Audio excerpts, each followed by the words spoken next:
Boa noite, igreja. Que a graça e a paz de nosso Senhor seja sobre todos nós, amém?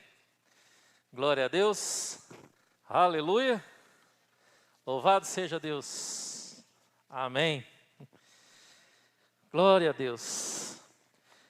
Irmãos, eu quero dizer para vocês que eu tenho me deliciado no Senhor desde o momento que eu propus a trazer para a igreja tanto o estudo bíblico em sequência, quanto o sermão à noite. De manhã nós estamos estudando a carta de Paulo aos Filipenses. Foi até sugestão da Ana Lúcia, lembra, Ana Lúcia? Aí, graças a Deus. E à noite estamos estudando a carta, o livro de Atos dos Apóstolos.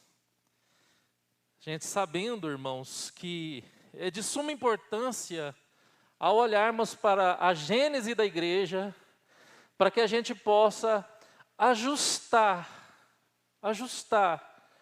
a nossa vida como igreja, ajustar a nossa fé, ajustar a nossa comunhão, a perceber como os irmãos andavam na presença de Deus em comunhão e como hoje nós estamos andando. Eu, ao fazer esse sermão, eu pensei várias coisas. E é uma riqueza tão grande quando eu cheguei nesse capítulo 9, e eu dividi esse capítulo em 3 perícopes para trazer o sermão à igreja. E hoje eu quero trabalhar apenas o verso 31 com os irmãos, de Atos 9. Apenas o verso 31. Vamos ler, irmãos? Vamos ficar de pé para a gente ler. Sei que você vai ficar de pé e logo sentar, né? Porque o texto é pequeno. Então, tá aí. A igreja, na verdade, tinha paz por toda a Judeia, Galileia e Samaria, edificando-se e caminhando no temor do Senhor e no conforto do Espírito Santo, crescia em número. Vamos orar antes de assentar? Ó Deus, muito obrigado pela Tua palavra. Muito obrigado, ó Deus.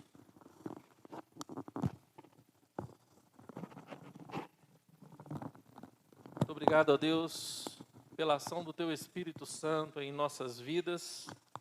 Sabemos que o Senhor é quem conduz a cada um de nós com a Tua palavra. Guia a Tua igreja, Deus, ministrando na Tua igreja a Tua vontade, por meio da exposição da Tua palavra. Muito obrigado pela Tua igreja. E que as palavras dos meus lábios, ó Deus, o meditar do meu coração, possa ser agradável somente a Ti, Deus meu, Redentor meu e Senhor meu. Assim eu peço, assim eu oro, assim eu agradeço em nome do Senhor Jesus. Amém. Amém. Pode sentar, igreja. Estamos aí, a máscara enroscou aqui no microfone. Lembrando, né, cada vez mais que nós estamos ainda na pandemia, né? Máscara, álcool em gel, ainda, né, um certo distanciamento, não familiar, mas de pessoas de outras famílias e aquela situação toda, né? No acampamento de adolescentes também, nós vamos seguir os critérios também para a Covid, né? A Rebeca e o Luiz vão ser os responsáveis pela segurança no acampamento lá. Então, vamos lá, firme e forte, vamos botar lá, vamos estar fiscalizando. Que Deus abençoe o acampamento dos adolescentes. Irmãos, quando a gente fala de culto público, nós olhamos para a igreja e antes da pandemia, principalmente antes da pandemia, nós ouvíamos muito um movimento novo surgindo em meio à cristandade brasileira. É um movimento que foi denominado pelo Augusto Nicodemos. Eu acho que o primeiro a dar essa palavra foi o Augusto Nicodemos, dos desigrejados. Já havia um movimento, desde a época em que o Caio Fábio saiu da IPB e fundou o Caminho da Graça, né, que é um movimento da negação de um culto público ou de uma igreja local. A negação de uma comunhão, onde que os irmãos se reúnem no lugar, tem uma igreja, um prédio, e se tenha um culto público da forma que nós temos. E eu creio que com o andar da carruagem, durante todo esse tempo, muitos irmãos que foram decepcionando, né, com a igreja, foram se machucando em certas igrejas, foram também tendo esse pensamento que de fato nós não precisamos da igreja, nós não precisamos congregar, nós não precisamos de um local para nos reunir em um culto público, em adoração a Deus. E eu sei que, irmãos, que ao perceber claramente, alguns irmãos, grupos de irmãos, menosprezaram o culto público, menosprezaram a vida da igreja, menosprezaram o congregar. Eu lembro claramente de um sermão que eu ouvi, antes da pandemia, que hoje me veio à memória desse sermão, um pastor chamando assim bastante a atenção da igreja para a responsabilidade do congregar e do culto público. Isso foi em 2017, e eu lembro dele falando assim: se a igreja não valorizar o culto, Deus vai tirar o culto da igreja, nem que for por um certo tempo. E eu lembro que quando começou a pandemia e começou o primeiro lockdown, as igrejas tiveram que fechar, e teve um lockdown, parece que de 4 meses, nós passamos aí 4 meses sem poder vir na igreja, sem abrir as portas da igreja. Lembro aqui eu, Daniel Hassen, fazendo aqui a transmissão no começo, né? Eu ficando na transmissão, Daniel no louvor, o Hassen aqui na mensagem, e depois foi afrouxando cada vez mais até a gente voltar o culto público. E claramente me veio hoje à tarde essa questão na nossa mente, essa questão na minha mente. Ficamos sem poder congregar por um tempo para, de fato, refletirmos o quanto o culto público, o quanto congregar, o quanto estar junto com os nossos irmãos, o quanto a vida da igreja faz falta.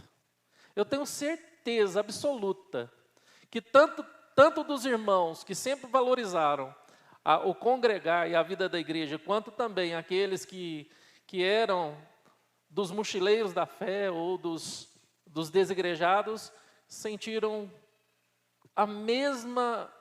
tiveram o mesmo sentimento pela falta do congregar. Eu tenho certeza, irmãos. Então, quando nós olhamos aqui para Atos, nessa perícope, e eu sempre estou repetindo o contexto, esse momento aqui em que a igreja vive é um curto intervalo de paz. É um curto intervalo de paz. Sabemos que Jesus foi morto, depois Jesus ressuscitou, Jesus foi assunto aos céus, disse para os seus discípulos que eles deveriam sair de Jerusalém só depois que eles fossem revestidos do alto com o poder de Deus, que foi o Espírito Santo. E quando o Espírito Santo veio, eles foram de fato batizados com esse poder que veio do alto.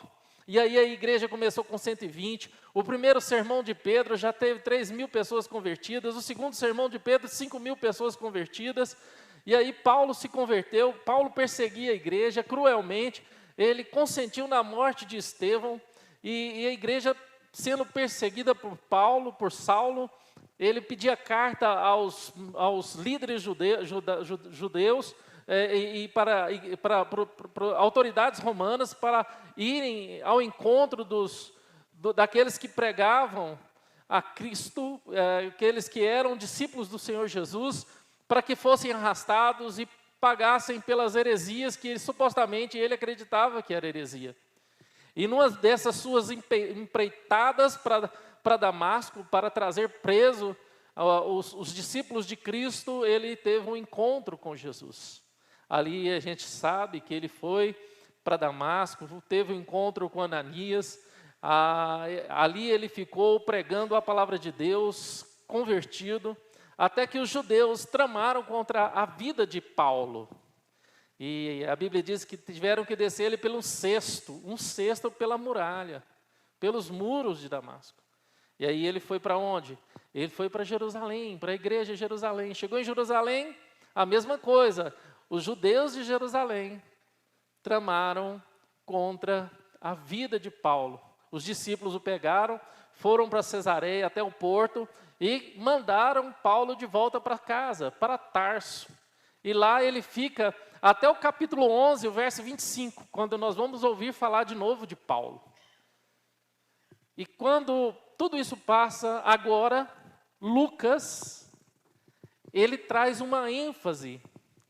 E há também um símbolo, um sinal no texto grego, mostrando a evidência desse versículo.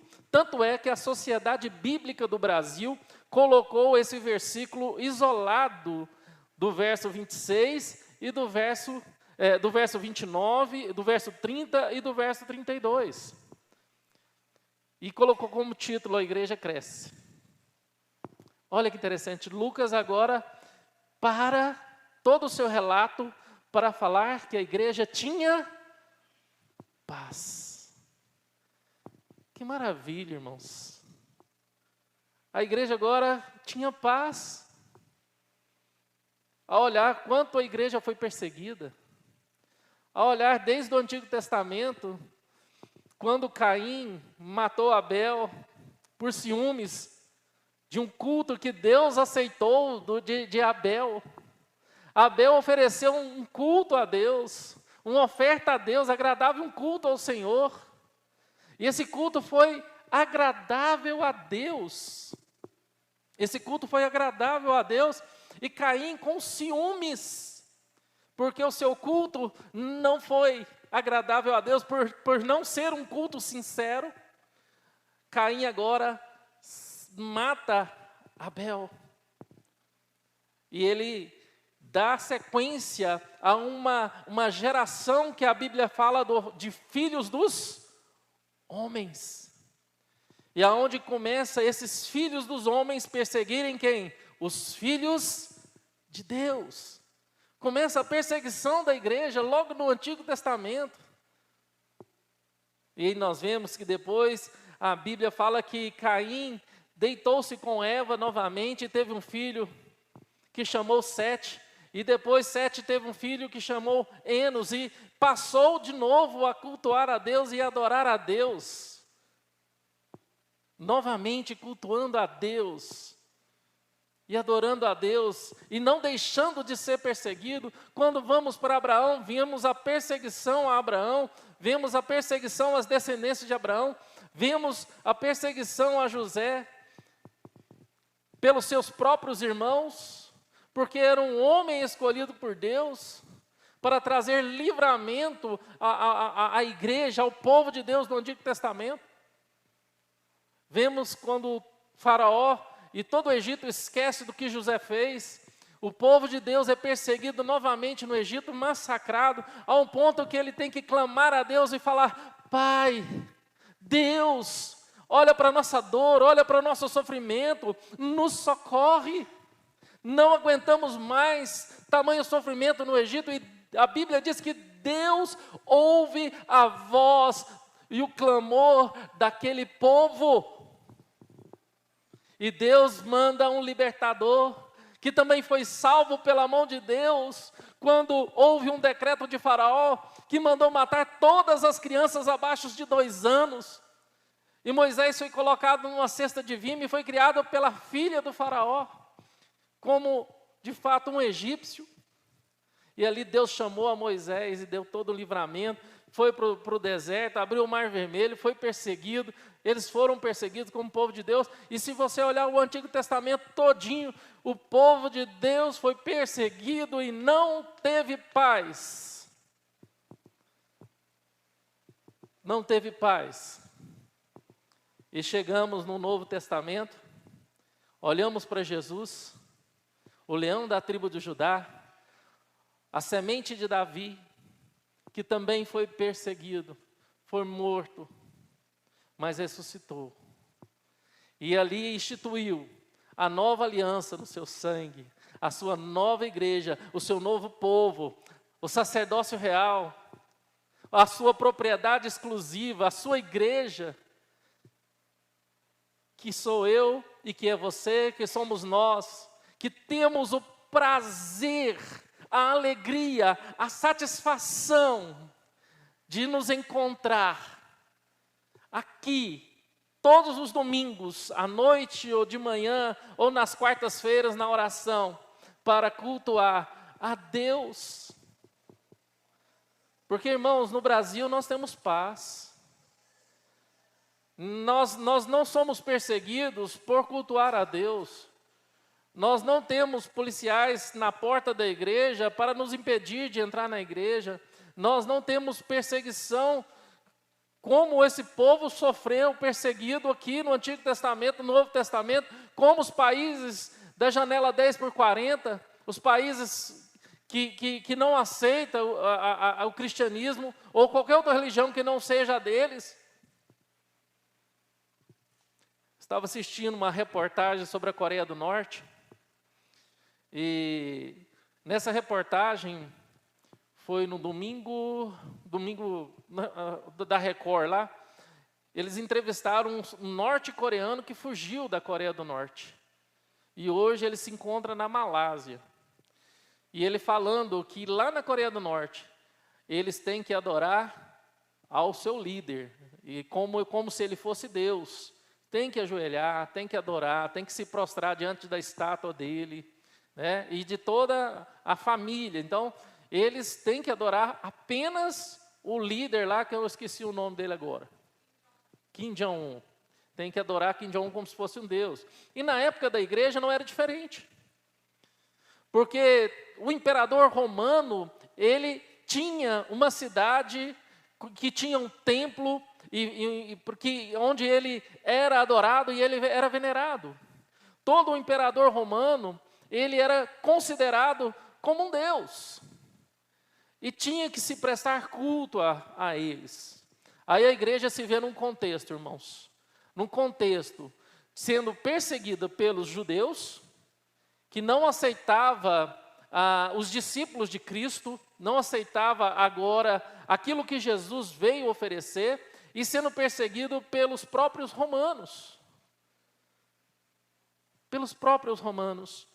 E dentro dessa toda situação, Lucas vira e fala: a igreja, na verdade, tinha paz por toda Judeia, por toda Galileia e Samaria.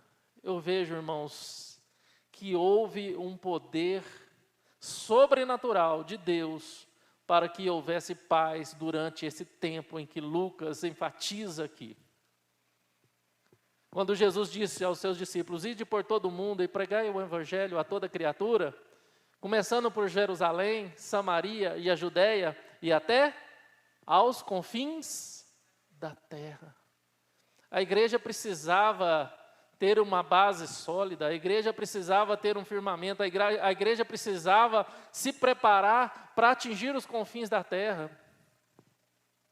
E com certeza Deus estabeleceu um período de paz, que foi enfatizado no termo grego por Lucas, e aqui separado pela sociedade bíblica, para que nós viéssemos entender que a igreja teve paz para se organizar, se estabelecer, se fortalecer e enviar.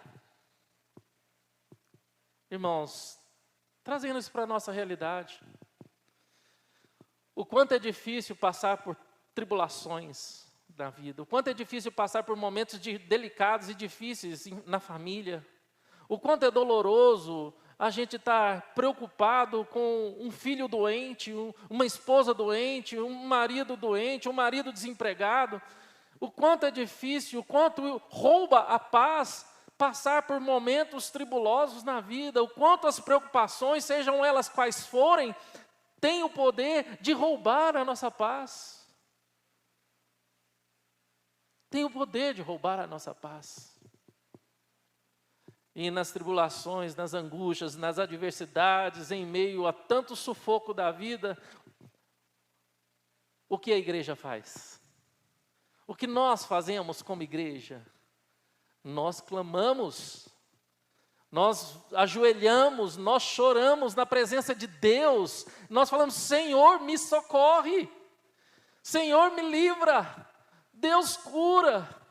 Nós pedimos socorro para os irmãos da fé, nós nos colocamos diante da igreja e falamos: vamos levantar o clamor, vamos orar pelos nossos irmãos.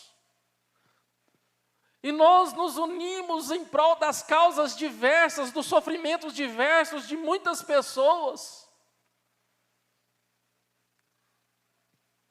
Mas, o que fazemos quando tudo vai bem? O que fazemos quando nossa vida está boa?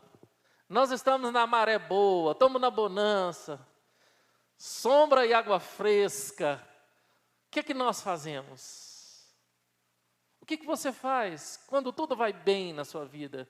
Nada lhe importuna, nada lhe tira o sossego, você está tão bem que você não tem mais ansiedade, dinheiro tem no bolso, tem na conta, está tudo bem, o seu emprego está estável, seu matrimônio vai bem, seus filhos vão bem, não tem enfermidade, não tem problema, tudo está na mais perfeita paz, como estava a igreja aqui relatada por Lucas. E aí, irmãos? Como é a nossa conduta diante de uma paz?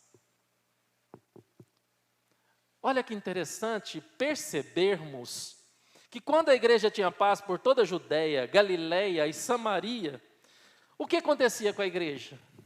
Ela ia edificando e caminhando no temor do Senhor. Quando tudo estava bem, a igreja não se esquecia de Deus. Quando tudo estava bem, a igreja não parava, ela não se estacionava. Quando tudo estava bem, a igreja não se acomodava. Porque, irmãos, é no momento de paz, de tranquilidade, de cabeça fresca, é que nós precisamos edificar. Sabia disso, irmãos? Porque quando está tudo turbulento, quando está tudo tribuloso, quando as nuvens estão escuras e você está vivendo uma tempestade, eu creio que ninguém dá conta de edificar nada. Você não tem cabeça para nada, você não tem cabeça para edificar nada, a não ser para clamar a Deus, para que Ele possa fazer cessar a sua dor, cessar o seu sofrimento, cessar a sua angústia, cessar as tempestades. E quando tudo cessa, agora é hora de edificar. Irmãos, vivemos um momento de pandemia, de tribulação, a igreja entrou em lockdown, ficamos aí alguns meses sem poder abrir as portas da igreja, depois abrimos, ficamos funcionando aí com a capacidade mínima, com fitas entre os bancos. Eu creio, irmãos, que mesmo estando em pandemia, nós estamos gozando de paz. Eu creio, irmãos, que muitos de nós aqui estamos gozando de paz em nossas casas. Eu sei que uns têm passado um probleminha aqui, outro probleminha ali, têm as suas preocupações, mas nós estamos gozando de paz. E o que nós estamos edificando?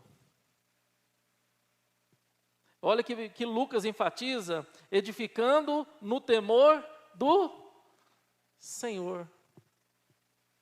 Irmãos, eu escrevi aqui 1, 2, 3, 4, 5, 6, 7, 8, muita coisa. Eu não estou precisando nem olhar aqui para falar o que está no coração em relação a essa verdade que Deus encheu no meu coração. Porque o que Lucas, está claro no texto, que Lucas está falando, olha, edifica quem teme a Deus. No momento de paz, quem teme a Deus, edifica. Edifica a sua fé, edifica na igreja, edifica a fé do próximo. Quem teme a Deus, é no momento de paz que está edificando a si próprio, a sua casa, a sua família na fé em Cristo Jesus, e a igreja está ajudando o outro a edificar-se na fé, a ter bases sólidas.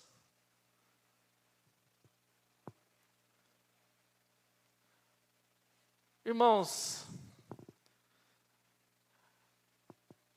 existe na igreja, isso é claro, e a carta de João deixa bem claro para nós, que existe na igreja os pequeninos na fé, os irmãos mais fracos.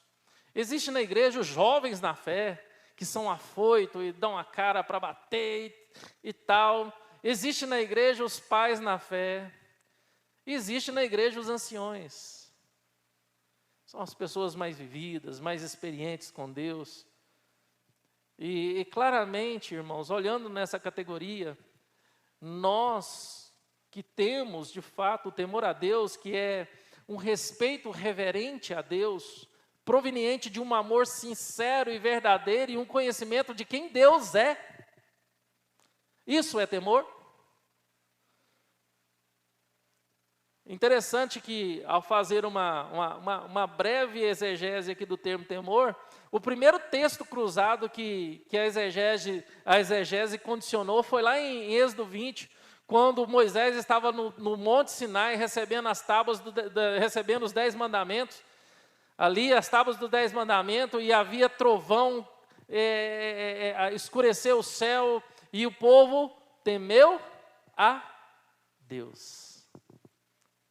Temeu a Deus. Porque ali viu a grandiosidade, o poder de Deus. Irmãos, nós, cristãos da contemporaneidade, nós conhecemos a Deus. Nós sabemos do poder de Deus, principalmente os mais velhos na fé. Quantas experiências com esse Deus, quantas respostas a orações, a súplicas esse Deus não fez, quantos livramentos maravilhosos que esse Deus fez. E esse temor que nós devemos ter a Deus deve nos condicionar a, no momento de paz, tranquilidade, em que tudo vai bem, a não nos confortar na vida cristã, a não nos acomodar na vida cristã, mas sermos aqueles dispostos a edificar, porque eu temo a Deus e eu sei o que Deus espera de mim.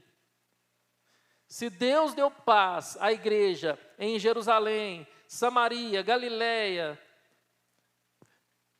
Deus, de fato, queria que a igreja edificasse em meio a essa paz, no temor que eles tinham do Senhor. Porque eles sabiam que a vontade de Deus era a edificação da igreja.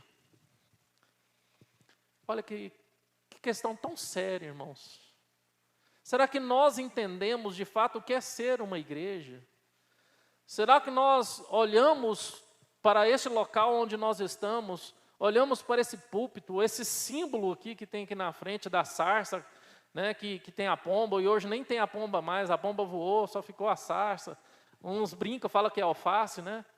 Olhamos para esses bancos aqui, olhamos para essa parede, para essa quadra, olhamos para essa secretaria, olhamos para a vida do pastor, dos presbíteros, do diácono, o que vem na sua cabeça? O que tem no seu coração quando você está aqui, quando você pensa na sua igreja, na quarta igreja, quando você pensa em tudo isso, teclado, bateria, o que vem à sua igreja? O que vem no seu coração, o que vem na sua mente. É simplesmente um local. É simplesmente um local onde se tem banco para a gente sentar e novamente assistir culto. É simplesmente uma quadra que a gente pode usar como estacionamento domingo de manhã. É simplesmente um prédio que a gente pode se socializar. Irmãos, qual é a nossa referência de igreja? Porque se a nossa referência for só isso que eu falei, irmãos, miseráveis homens que somos. Misericórdia de nós. Que relevância estamos tendo neste mundo? Que relevância, irmãos. A igreja edificava e crescia. Isso é claro aqui. Olha aqui. A igreja, na verdade, tinha paz por toda a Judéia, Galiléia e Samaria, edificando-se e caminhando no temor do Senhor e no conforto do Espírito Santo. Espera, o Espírito Santo estava trazendo conforto em tempos de paz?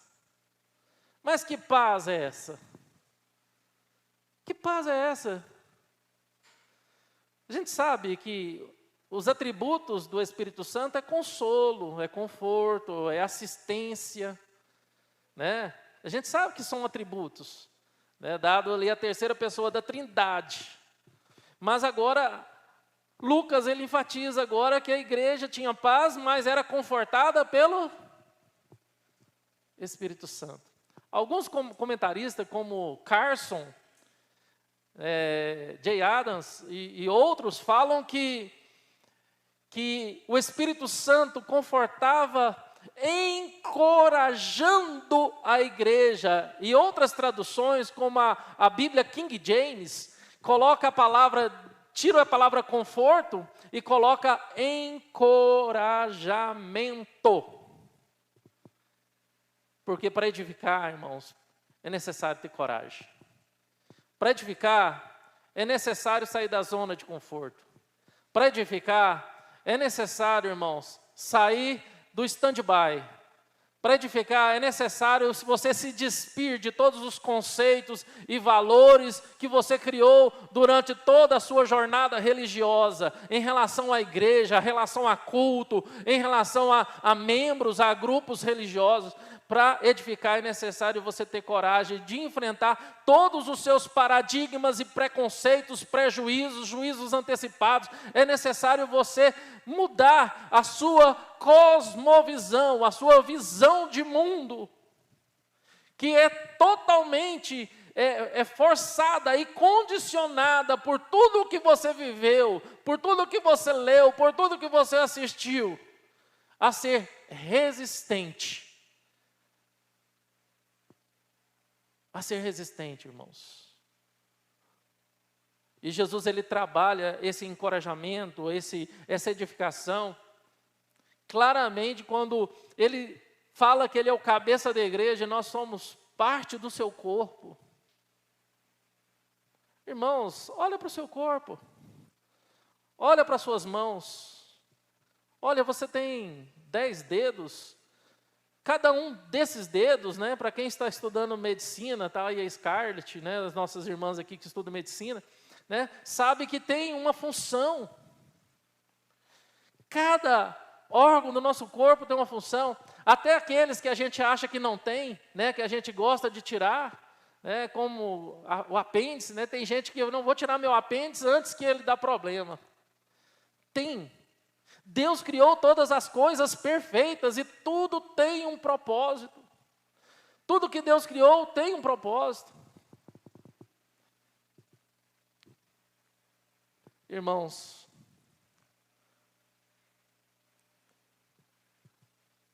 a igreja crescia em tempo de paz.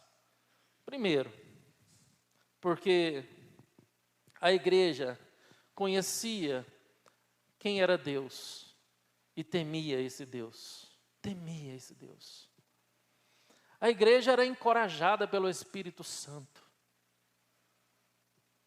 Irmãos, diante dessa paz que nós vivemos na nossa atualidade, no nosso país, na nossa cidade,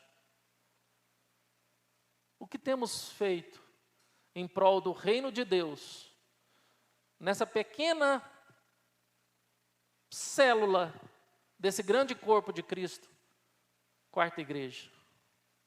O que você tem feito? A gente não pode, irmão, se acomodar e achar que poucos vão fazer e está bom. Não, irmãos. Porque não são poucos que vão fazer numa pequena localidade que são parte do corpo de Cristo, mas toda a igreja é parte do corpo de Cristo. O que você tem feito? O que você tem feito no seu trabalho? Em prol do reino de Deus, em prol da edificação do reino de Deus? O que você tem feito na escola onde você estuda, em prol da edificação do reino de Deus? Será que as suas palavras, as palavras que você profere, sejam elas em pequenos grupos, grupos distintos, ou grupos que você se sinta bem acolhido na igreja, são palavras que edificam? Será que as suas atitudes como cristão são atitudes que edificam a sua fé, que edifica a fé do seu cônjuge, que edifica a sua casa, que edifica a igreja? Será que a sua omissão diante da realidade da igreja, assim como foi a realidade dessa igreja primitiva, tem edificado a sua fé, tem edificado a sua casa, tem edificado a igreja, irmãos? Por mínimo que seja, irmãos, pela mínima coisa que seja, Deus quer te usar para que o seu reino cresça, para que o seu reino progrida, para que o seu reino cada vez mais se estabeleça nesse mundo, para que as trevas se dissipam. Nós não podemos nos conformar, irmãos, com a maldade nesse mundo. O nosso mundo está gemendo diante de tanta maldade, diante de tanta crueldade. E com isso, irmãos, a igreja está sucumbindo, porque as más notícias têm suprimido as boas novas do Evangelho de Cristo no coração de muitos. E você tem vivido uma vida miserável diante de Deus. Perdeu o prazer, perdeu a alegria. Aquele coração que se exaltava, exultava com a presença de Deus, que se alegrava, agora é um coração murcho, que muitas vezes fala mais mal do próximo, da igreja, da liderança. O que nós temos abraçado, igreja? O que você tem abraçado? Ou o que você se tornou? Ou o que o mundo fez você se tornar?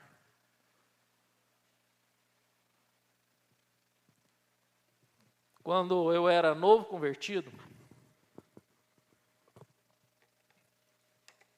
na imaturidade da fé, a gente ouvia muito, não é, Nélio? Você é dos meus companheiros da época da imaturidade na fé. A gente ouvia muito, né? Se não é pelo amor, é pela dor. Sabe, irmãos, eu estou chegando numa conclusão que essa frase não é de tudo errada. Porque Deus vai resgatar os seus de qualquer forma. Vai resgatar os seus de qualquer forma. O que Deus não vai deixar, irmãos, é que sua igreja continue enganada. Deus não vai permitir que a sua igreja continue enganada pelo mundo, oprimida pelo mundo. Deus vai trazer um avivamento para a sua igreja. Deus vai despertar a sua igreja. Deus vai despertar as vidas nessa terra. E se essa pandemia não foi suficiente para isso, foi apenas o começo. Ou como Hernandes Dias Lopes diz, a primeira trombeta. A primeira trombeta. Eu não sou o profeta do caos, irmãos. Eu apenas estou trazendo aqui a realidade bíblica aos nossos corações. Então, irmãos, aproveite o tempo de paz que você está tendo na sua casa, na sua família, no seu trabalho. Aproveite o tempo de paz que você está tendo para edificar, para temer a Deus, para ser encorajado pelo Espírito Santo, para fazer a diferença. Fazer a diferença aonde Deus te plantou.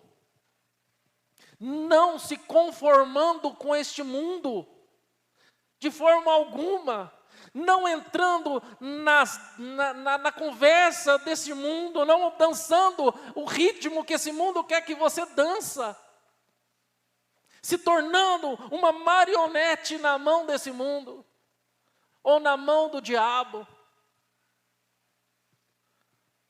porque você é filho de Deus, você é filha de Deus, e Deus, essa noite, te chama para caminhar, edificando no temor do Senhor e no encorajamento do Espírito Santo, porque você não está sozinho, você não edificará sozinho, você não caminhará sozinho.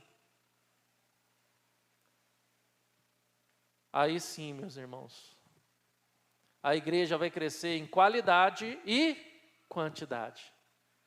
Porque não adianta, irmão, falar, não, é desculpinha, a igreja tem que crescer em qualidade. Esse negócio de quantidade não existe. Não, a igreja tem que crescer em quantidade. Não, irmãos, nós vamos crescer em qualidade e quantidade. Porque se seu filho,